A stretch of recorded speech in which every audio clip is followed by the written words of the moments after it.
Today, we're going to celebrate the first birthday of my second daughter, Marzia Sowi, and her dedication.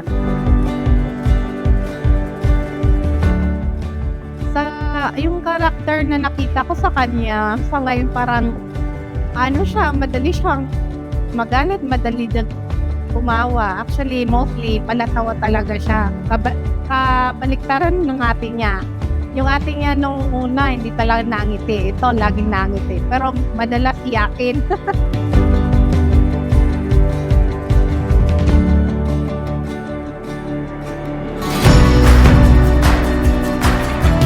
At the end of the day, higit dun sa regalo, aguinaldo, yung spiritual na buhay natin ang iiwanan natin sa bahay. Kaya napaka-importante po, I'm sure, si Ma'am Jeline at si Sir Genix, hindi sila nagkamali na kayo ang kiniling-ninong at tinanggal. Naniniwala sila na may pagkakatiwala nila sa inyong kanilang anak bilang pangalan.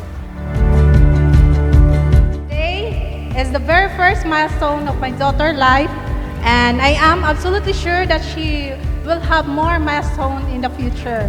The first walk, the first talk, the first school, and the first university, and so on.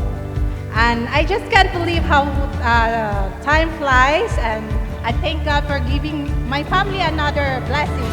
Zoe is an adorable little angel.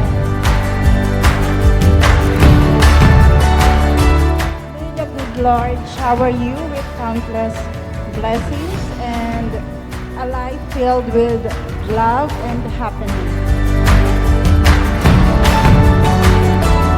Sana lumaki kang malusog. Happy birthday, Zoe. Sana lumaki kang malusog at may takot sa Diyos, no? Bahala kayo ni ate. Uy. Ito ganda.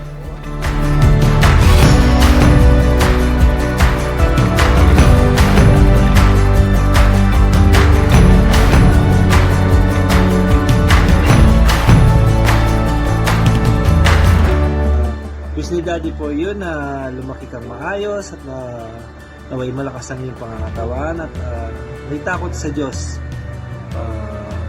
Dito lang kami ni Mami mo at ako na laging gagabay sa iyo at hindi lang sa iyo, kay ate na hanggang sa paglaki nyo. Dito kami lagi para sa inyo. Naway pagmahalan kayo lagi ni ate mo at huwag mag-away. Mahal na mahal namin kayo ni Mami mo. At sana may enjoy nyo itong birthday na ito. At kahit wala man dyan si Daddy, pasensya na. Wala ako sa first birthday mo. At soon at may intindihan mo rin dahil baka paglaki mo wala si Daddy sa side ko. May first birthday mo kamo. Andyan naman si Mami. Si Super Mami. Proxy niya ako, no?